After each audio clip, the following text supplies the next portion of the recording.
From the Time Signal. This is Mind the Gap, a weekly essay about the distance between what we say and what's heard, what we intend and what lands, and what falls into the space between. Here's Michael. Last week, I asked you to trust silence, to let the pause finish, to stop rescuing people from the few seconds in which they might actually think.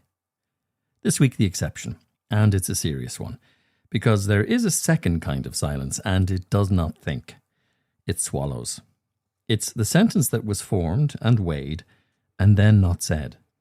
And in certain rooms, on certain days, it can kill people. Aviation has a name for the condition that produces it, the authority gradient. It describes something simple and physical, the difference in perceived authority between two people sitting 4 feet apart. On a flight deck, the captain sits on the left, the first officer on the right. Between those two seats runs a slope, sometimes gentle, sometimes cliff-like, made of rank, age, and hours logged, reputation, and the particular weather of the captain's personality on that particular morning. The steeper the slope, the harder it is for information to travel uphill. And here's the part that ought to frighten you. And the information doesn't simply fail to arrive. It arrives, softened, hedged, wrapped in courtesy, stripped of exactly the urgency that made it worth saying. The technical term is mitigated speech, and once you know it, you'll hear it for the rest of your life. It's language modified to protect the listener's status rather than convey the speaker's meaning. It runs on a scale. At one end, a command. Turn left now. Then a crew obligation. We need to turn left. Then a suggestion. Maybe we should think about turning left. Then a query. Which way were you planning to go? And at the far end, the softest and by far the most common, the hint. That weather up ahead looks a bit lively, doesn't it? The 13th of January, 1982.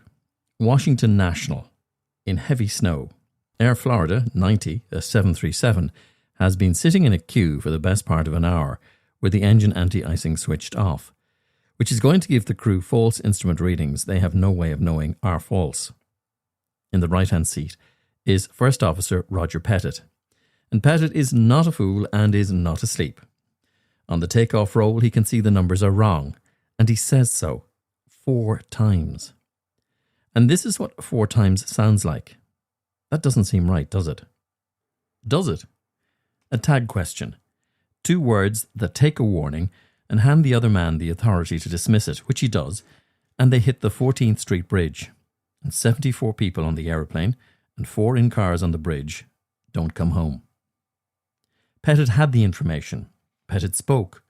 What Pettit could not do in a queue in the snow with his captain who had not invited it was conjugate the sentence into its imperative.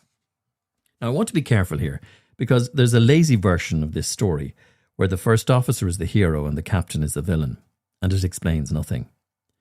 The useful question is not why he didn't speak up. He did speak up. The question is what shape a room has to be so that speaking up comes out in the form somebody can act on. Aviation asked that question because of a DC-8 aircraft over Portland in December 1978. United 173. Circling while the crew worried at the landing gear light. The flight engineer raised the fuel state in terms too gentle, and until the tanks ran dry and the aircraft came down in a suburb, killing him and 9 others. The airline's response, about a year later, was the industry's first crew resource management program.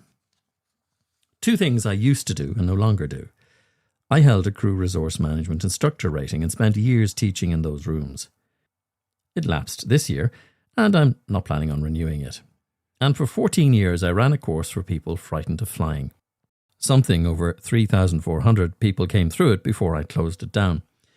I mention both because they are why I know this material, and because neither one is something I'm selling you. What I do still hold is a pilot's license, which is why I suppose I can tell you of what those 2 seats feel like.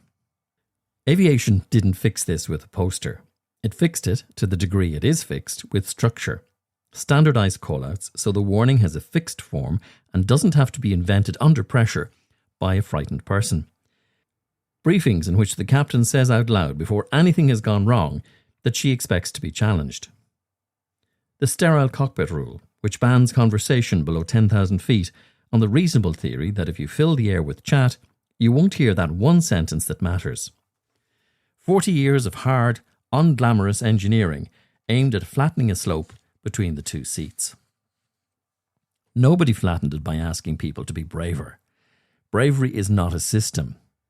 It's what you fall back on when the system has failed, and it's very unevenly distributed. Let's leave the flight deck, because the cockpit was never really the point. Every room you work in has a gradient. The ward round has one: consultant, registrar, SHO, intern, and the intern is the one standing closest sometimes to the patient. The board table has one. The gallery has one. The kitchen has one on a Saturday night, and it has a very steep one, which is maybe why some chefs shout a little. The gradient is not a flaw in these rooms. Somebody has to decide, and hierarchy is how groups decide without argument every 4 minutes. The problem is not that the slope exists. The problem is that it's invisible from the top. That's the whole difficulty in one line. The person at the top cannot feel it. They experience the room as approachable because it is to them. They believe they have an open door, and they are right. It's simply that the distance to the door is measured differently depending on where you're standing. I've sat with senior people, good ones, genuinely wounded to discover that someone has known about a problem for weeks and said nothing. Not one of them has ever asked whether the room they'd built made saying it cheap or expensive at an emotional level. And we, in this country, are world-class at the mitigated form. We've a whole dialect for it. You wouldn't want to be doing that now, would you? Which, depending on delivery, means anything from take it or leave it to stop, you'll be killed. I might be wrong about this, but a phrase deployed most exclusively by people who are not wrong about this. It's probably nothing. It's almost never nothing. We hedge before the sentence and inside the sentence, and then, having delivered it in a form no reasonable listener would act on, we go home believing that we'd said it. Some of that is charm. A good deal of it is inheritance. This was, for a long stretch, a country where telling authority the plain truth, the parish, the bank, the big house, the man who could put you out of work, carried a real and calculable cost.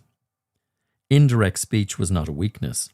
It was how we got to say the things at all. We kept the technique long after we stopped needing the protection, which is what cultures do. But inheritance is an explanation, not an excuse, and it has never once appeared on an incident report. So what shifts it? Not confidence courses for the people at the bottom, which puts the entire burden of the gradient on the person least able to change it. The equivalent of teaching Roger Pettit to be more assertive and calling that a safety program. What shifts it is what the person at the top does the first time somebody climbs the slope, not the 10th time, the first. Because the whole room hears the answer, and that answer sets the price of speaking for the next few years. July 1989. A DC-10 aircraft flying out of Denver loses its tail engine, and the debris takes out all 3 hydraulic systems, which is a thing that's not supposed to be possible and for which there is no procedure because nobody wrote one for the unsurvivable situation. Captain Al Haynes has no flaps, no rudder, and no elevators. He has 2 throttles. There's an off-duty instructor sitting back in the cabin, and Haynes brings him onto the flight deck and puts him on the throttles. And on the recorder, Haynes says 3 words: I need help. 185 people walked out of a cornfield in Iowa. Haynes spent the rest of his life saying it was the training and refusing the word hero. 3 words from the top of the gradient did what no amount of assertiveness at the bottom could have done, because the man at the top is the only one who can lower it. I've sat with a great many frightened people over the years, and this is the part they never believe until you show them the paperwork. The reason you can get on an aeroplane tomorrow morning and be almost certainly fine is that the industry went back over Portland and Washington and Sioux City with forensic hatred and rebuilt the room. Aviation is not safe because nothing goes wrong. It's safe because when something does go wrong, somebody insists on finding out why, publishes it, and changes the training, whether or not that embarrasses the captain. which is a standard almost no other industry has ever agreed to hold itself to. That's not an argument for being frightened of flying. It's an argument for being frightened of everywhere else. Last week, I said the silence of a question is the sound of somebody thinking. I stand over that, but there is another silence, and from where you're sitting, it sounds identical. It's the sound of somebody deciding it isn't worth it. From the top of the gradient, you cannot tell those two apart, and that, not shyness and not bravery, is the thing that you have to build a system to survive. The captain never hears the sentence that wasn't said. That's the whole of it. One question to take with you. When somebody last climbed the slope to tell you something you didn't want to hear, what did the rest of the room learn from how you answered? That's Mind the Gap from the Time Signal. Written and presented by Michael Comyn. The question's yours to carry now. New episode next week.